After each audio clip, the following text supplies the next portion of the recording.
আমি একটি ফাইল পাঠাবো।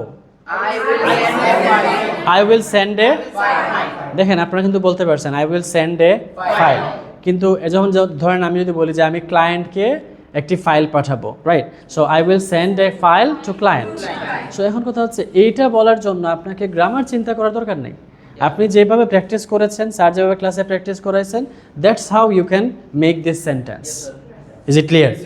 তার মানে আমাদেরকে যদি আমরা গ্রামার চিন্তা করে মাথায় নিয়ে আসি যে না গ্রামার আগে চিন্তা করতে হবে তারপর ইংলিশে বলতে হবে, এটাকে বলা আদৌ পসিবল? আদৌ পসিবল না, কারণ গ্রামার নিয়ে চিন্তা করতে করতে তো আপনার সব সময় শেষ। ইংলিশে আপনি বলবেন কখন, রাইট? আচ্ছা, সো আমি কথা বলবো, আই উইল স্পিক। আমি ক্লায়েন্টের সাথে কথা বলবো, I will speak with client. Client আমাকে ডিটেলস পাঠাবে,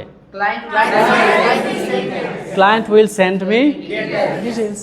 তার মানে বোঝা গেল যে দেখেন কত কঠিন একটা বাক্য, client will send me details আমাদের সহজেই চলে আসছে।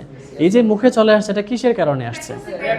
এই যে আপনারা প্রত্যেকদিন ক্লাসে স্যার তারা প্র্যাকটিস করাচ্ছেন, মৌখিকভাবে প্র্যাকটিস করাচ্ছেন, লিখিত বাক্য দিচ্ছেন, তারপর ক্লাসের পরে আবার অডিও প্র্যাকটিস করাচ্ছেন, ভিডিও প্র্যাকটিস করাচ্ছেন, এগুলোর ফলেই কিন্তু আমাদের মুখে আসছে, রাইট অর রং? প্রথম ক্লাসে কি আমরা এরকম বলতে পারতাম? তাহলে 9টা ক্লাস শেষ করার পর আমরা এরকম বলতে পারছি, তার মানে 16-17টা ক্লাস শেষ করলে কি আমরা আরও ভালো ইংলিশ বলতে পারবো না? ইনশাআল্লাহ। সো ক্লায়েন্ট আমার সাথে কথা বলবে, client will speak with me, client will talk to me, যে কোনটা বলতে পারেন। আমি ক্লায়েন্টের সাথে কথা বলবো, I will speak with client. আগামীকাল আমি ক্লায়েন্টকে কল দিব,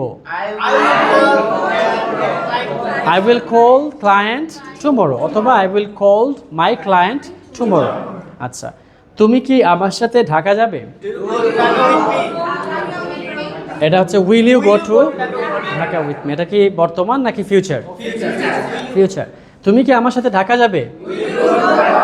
will you go to Dhaka? তুমি আমার সাথে কখন ঢাকা যাবে? When will you go to Dhaka with me? Clear সবাই?